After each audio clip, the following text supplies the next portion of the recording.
Essa aula nós apresentaremos aqui o conceito de medida infinitesimal, que dá origem ao limite. Apresentaremos a interpretação geométrica de limite, conceituação, teorema da unicidade e exemplo. Boa aula a todos.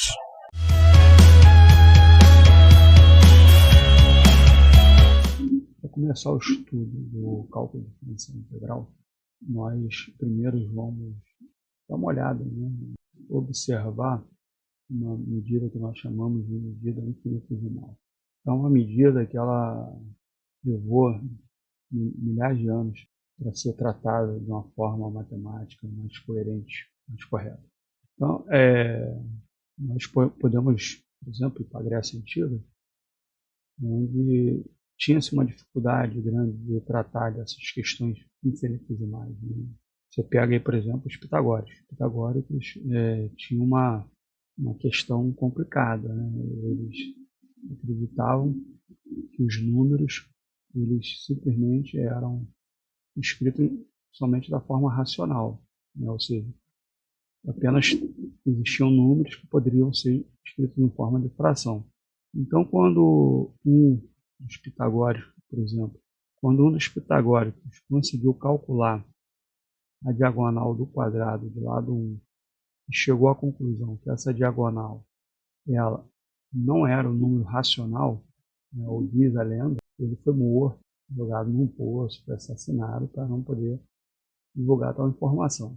Por quê? Porque a raiz de 2 é um número racional, ele tem infinitas casas decimais, então não para nunca. Mas a questão do infinitesimal, ela começou a ser tratada por alguns matemáticos e vou colocar aqui duas situações mais conhecidas. Cálculo da área do círculo. Para calcular a área do círculo, antigamente usava-se um método da exaustão.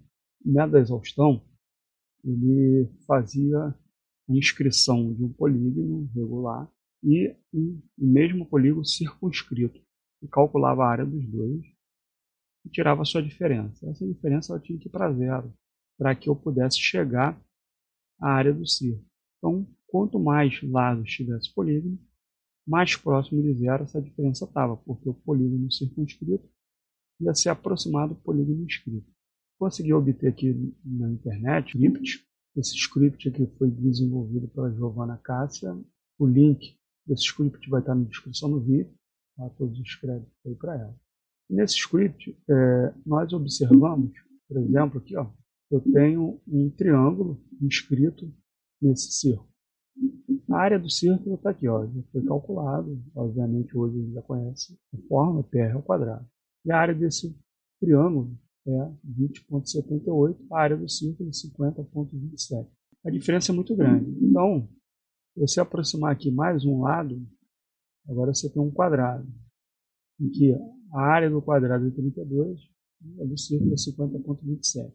E vamos aumentar, pentágono, hexágono, heptágono, octágono, noneágono, decágono, polígono de 11 lados, dodecágono, polígono de 13 lados. E aqui, vamos parar nesse de 13 lados.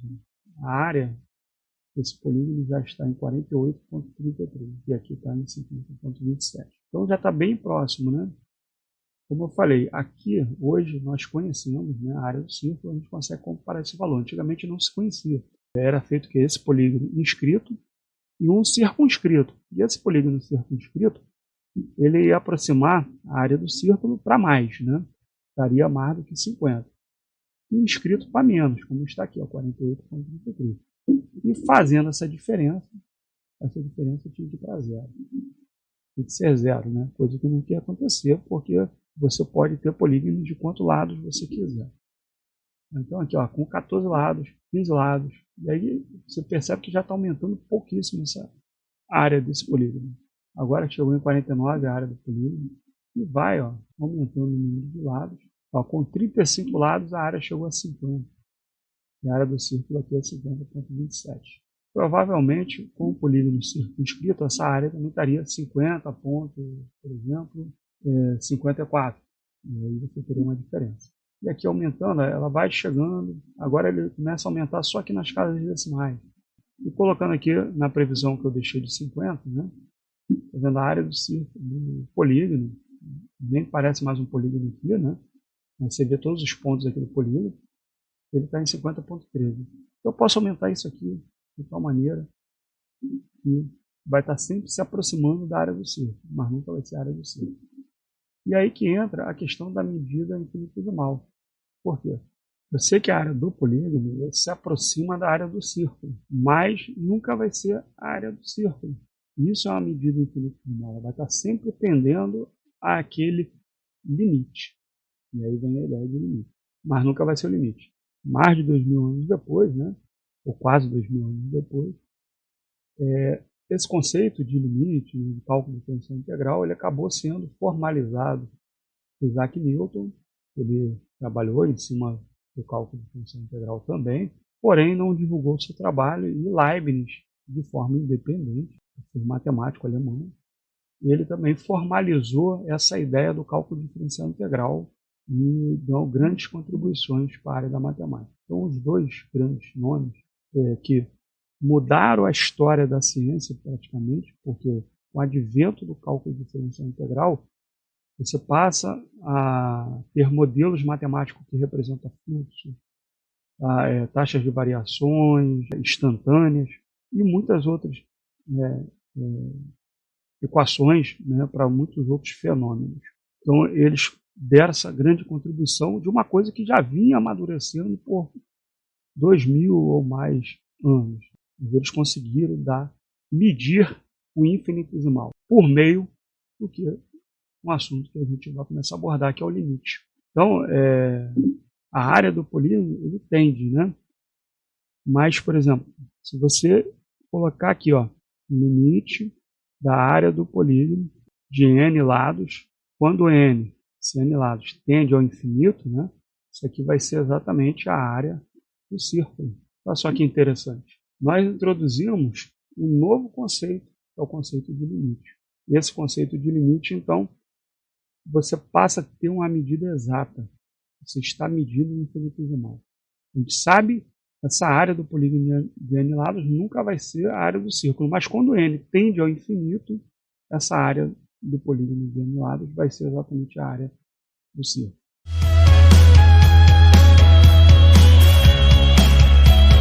Nesse outro exemplo, estou mostrando aqui uma função quadrática, integral, né? Nós temos aqui um ponto A, um ponto que eu escolhi aleatoriamente aqui no x, né? Obviamente, f de 1 aqui vai ser igual a 1 também, que é 1 ao quadrado é 1. Eu quero obter valores se aproximando desse 1 aqui no x, de tal forma que esses valores eles vão se aproximando também do 1 aqui no y. Mas eu nunca vou pegar 1, eu só vou pegar valores próximos de 1. E a gente vai ver o que vai acontecer. Primeiro eu botei para um valor chegar até 0.9, está vindo ali o ponto B, agora vai entrar o ponto C. E esses valores, ó, eles não se aproximam do 1, porque eu limitei o x até 0.9. E agora, depois desses 1, eu redefini meu elemento para variar de 0.9, onde eu tinha parado, a 0.99. Então você vê aqui, ó, tem uma diferença, né? O x está em 0.9, o ponto B aqui está em 0.9 e o ponto C está em 1.1. Então, se eu apertar o play aqui, ó, você vai ver esse ponto, ó, tá se aproximando de A até 0.99, ou seja, o x se aproxima de 1. E na função, ó, o ponto está aqui. Mas se a gente fazer um zoom aqui, ó, você vê que esse ponto ele continua longe. Ó. Isso vai depender da lupa que você está colocando, a distância enorme de um para o outro. O x 0.99 e aqui também o x 1.01. Novamente aqui, a gente fazendo zoom, eu redefini a escala de 0.99 a 0.999. A gente vê essa distância grande. Eu vou dar o play aqui para rodar. Você pode ver, ó, o ponto ele vai se aproximando de 1 aqui, e na função vai se aproximando de A. E quando chegar aqui em 0.99, está bem próximo também, né? Só que se a gente der o zoom, ó, a distância enorme também. Ou seja, conforme a gente aumenta a nossa lupa, essa distância ela vai aparecendo. O que eu quero dizer com isso? Eu estou fazendo o x chegar próximo de 1, mas ele nunca vai chegar em 1. Isso se chama medida infinitesimal. Então, se eu tenho minha função aqui, f de x igual a x ao quadrado igual a definir lá, quando eu pego valores de x se aproximando de 1, o que vai acontecer com o f de x? Ele vai se aproximar de quem? Aqui ele também vai se aproximar de 1. Mas ele nunca vai ser 1. Essa é a ideia do infinitesimal. Porém, eu posso ter uma noção do limite da função quando o x se aproxima de 1. O limite da função quando o x se aproxima de 1, o limite da função quando o x se aproxima de 1 é 1. Então eu consegui medir o infinitesimal. Eu sei que ele vai estar se aproximando de 1. De 1 ele não vai passar. Apesar de eu saber que ele nunca vai chegar, mas eu sei qual é o limite. Então essa aqui é a ideia que a gente tem de limite. Aqui é a notação que nós usamos aqui, que eu uso ali para dizer que é o limite. Aqui é a expressão que você quer avaliar, f de x, no nosso caso aqui é uma função. Aqui você está dizendo para onde a variável a incógnita dessa função está tendendo, para onde que ela vai. E aqui é o resultado, ou seja, quando eu faço esse cara aqui variar dentro da função, qual é o resultado que vai me dar? E aí a gente vai ver agora uma notação mais formal, o que é limite, definição, como isso tudo funciona.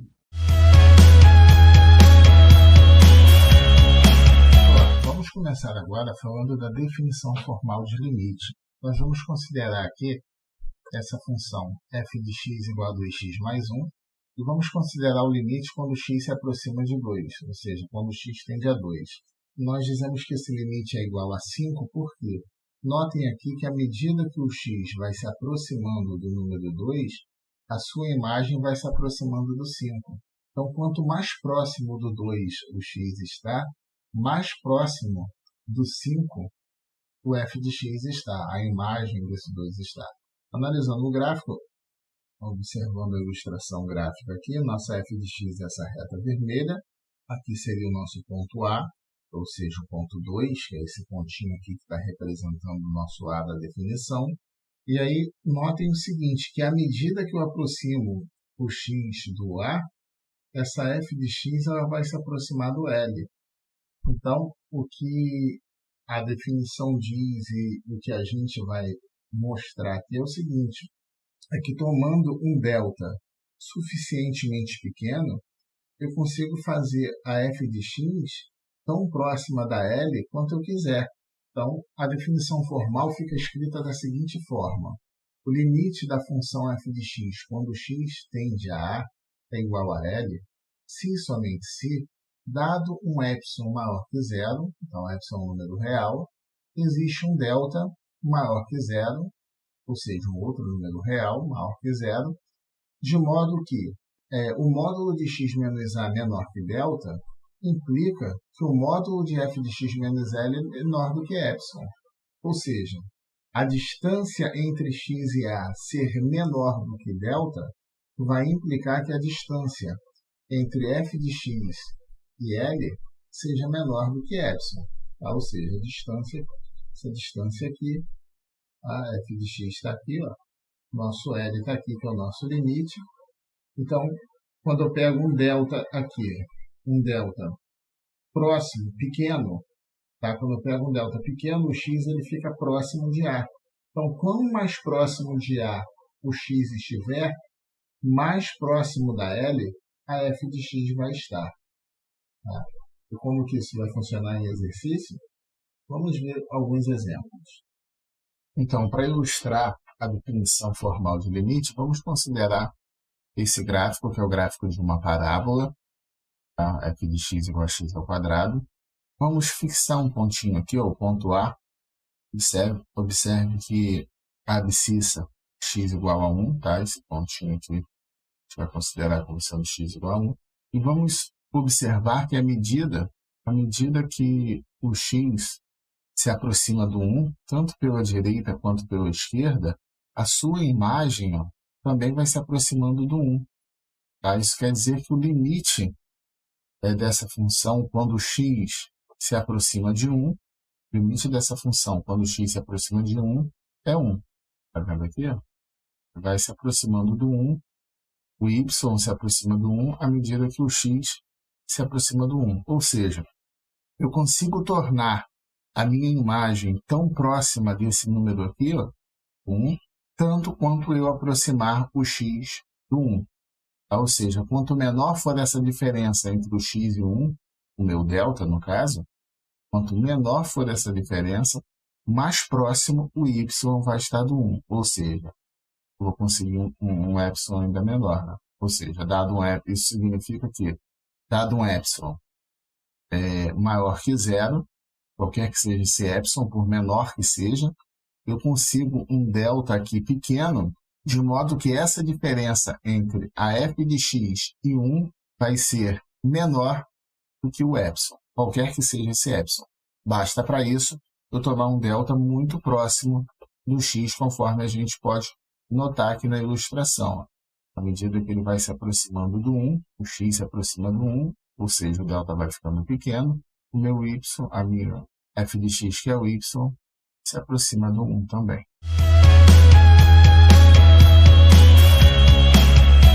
Então, nosso exemplo está aqui, dado uma função f de x igual a 4x menos 7, vamos provar que o limite de f de x quando x tende a 3 é igual a 5. E em seguida, vamos determinar um delta maior que zero, tomando epsilon igual a 0,1, ou para epsilon igual a 0,1. Bom, note que esse exemplo ele vai ser feito em duas partes. A primeira é uma demonstração que esse limite é de fato igual a 5. E a segunda parte é encontrar o delta, supondo epsilon igual a 0,1. Então, vamos analisar a primeira parte. Mostrar que esse limite aqui de f de x, quando x tende a 3 é igual a 5, é mostrar o quê? É mostrar que, dado um epsilon maior que zero, vai existir um delta também maior que zero, de modo que x menos 3, que o nosso 3 aqui é o que entra no lugar do a, então de modo que o módulo de x menos 3 ser menor que delta, vai implicar no fato que o módulo de f de x menos L, no caso é 5, vai ser menor do que epsilon. Então, é isso aqui que nós devemos mostrar. Então, vamos partir da nossa demonstração, vamos partir do ponto f de x menos 5 é menor que epsilon. Então, o módulo de f de x menos 5 menor que epsilon implica que o módulo da f de x, que é 4x menos 7, nós fazemos a substituição, menos 5, tem que ser menor do que epsilon. Isso implica que o módulo de 4x menos 12 é menor que epsilon. Ora, mas nós pretendemos chegar dentro do módulo numa expressão parecida com essa aqui, onde está 4x menos 12, deveria aparecer x menos 3. Então, o que nós devemos aqui é manipular isso de modo a aparecer isso daqui. Então, observe que isso daqui, que está aqui dentro, eu posso reescrever dessa forma aqui, 4, que multiplica x menos 3, e módulo, então parênteses, deixa eu dar uma acertadinha. 4 que multiplica x menos 3, isso tem que ser menor do que epsilon. Como esse 4 aqui é um número positivo, ele não vai influenciar no módulo, o módulo 4 é 4 mesmo, posso dividir isso tudo por 4. Eu posso jogar esse 4 aqui para fora. Isso aqui é o mesmo que 4 vezes o módulo de x menos 3 menor do que epsilon. E aí eu posso dividir ambos os lados da desigualdade por 4. Dividindo ambos os lados da desigualdade por 4, eu chego no ponto em que x menos 3 é menor do que epsilon sobre 4. Ou seja, de fato, existe um delta, e como epsilon é maior que zero, epsilon sobre 4 também vai ser maior que zero. Então, se eu pegar um delta, se eu tomar um delta aqui menor ou igual a epsilon sobre 4, o x menos 3 vai ser menor. Tá? E aí, consequentemente, o f de x menos 5 vai ser menor do que epsilon. Para compreender melhor isso daí, a gente pode fazer a substituição. A gente pode fazer a substituição como se fosse uma volta. Vamos partir de módulo de x menos 3. Vamos partir aqui do módulo de x menos 3, menor que epsilon sobre 4. Isso aqui implica o quê? Isso aqui implica que 4 vezes o módulo de x menos 3 é menor que epsilon, multiplicando por 4 ambos os lados. Ora, mas isso aqui implica que módulo 4x menos 12 é menor do que epsilon. Então, de fato, quando você tem módulo de x menos 3 menor que epsilon sobre 4, então x menos 12 vai ser menor do que epsilon. Se x menos 3 menor que epsilon sobre 4 já satisfaz, então se você pegar módulo de x menos 3 menor do que qualquer delta que seja menor ainda do que esse número aqui vai ser menor ainda. Então, o 4x menos 12 vai ser menor ainda, então vai continuar sendo menor do que epsilon. Portanto, o nosso delta ele pode ser epsilon sobre 4, mas pode ser qualquer valor menor ou igual a ele. Não precisa ser exatamente epsilon sobre 4. Essa é a primeira parte. Aí, na segunda parte, ele pede para supor o epsilon igual a 0,1. Vamos supor o epsilon igual a 0,1. E a partir dele, nós vamos determinar o delta. Olha, é a parte mais simples do nosso exemplo. Por quê? Se o delta é menor ou igual a epsilon sobre 4, então o delta, na verdade, é menor ou igual a 0,1 sobre 4. O que quer dizer, o delta pode ser qualquer número menor ou igual a essa divisão. Ou seja, o delta é menor ou igual a 0,025. Então, um delta possível é o próprio 0,025. E outros possíveis existem infinitos. Quaisquer valores para delta menor do que 0,025 são válidos, desde que seja positivo, porque, por definição, nós estamos aqui no módulo, aí o módulo é sempre um número maior ou igual a zero. Então, um módulo aqui, o delta é maior que esse módulo, então o delta tem que ser maior do que zero. Então, o delta é positivo sempre. Isso significa que o delta aqui pode ser qualquer número maior que zero e menor ou igual a 0,025. Tá? Resolvendo essa questão. Nesse momento, nós vamos mostrar a unicidade do limite. O teorema diz o seguinte, que o limite de uma função, quando existir, ele é único. Para mostrar esse teorema, a gente começa supondo que o limite de uma função f de x quando x tende a A é igual a L1, e esse mesmo limite dessa mesma função quando x tende a A vai ser igual a um L2. Vamos supor, assim, L1 e L2, a gente vai mostrar que L1 e L2 têm que ser iguais. Então, seja epsilon maior que zero, ou seja epsilon maior que zero, um número real, não positivo, arbitrário. Então, da definição de limites, segue.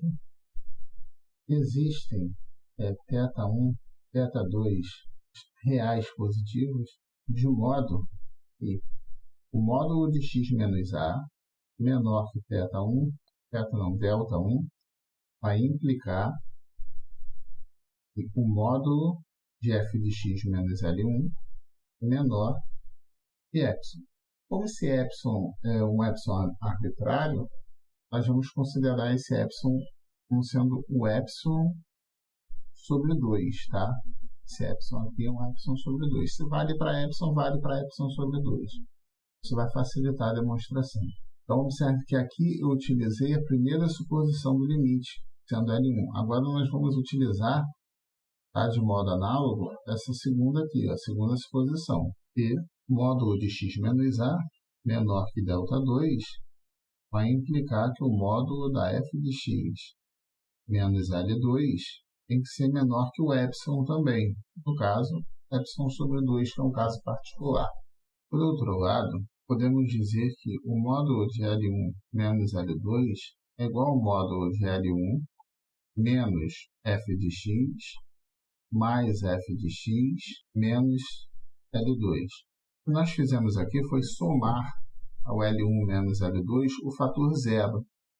Observe que o fx está somando e está subtraindo. Então, na verdade, isso daqui não faz nada com essa subtração, mas ajeita a expressão de forma a gente conseguir visualizar a demonstração de um modo mais simples.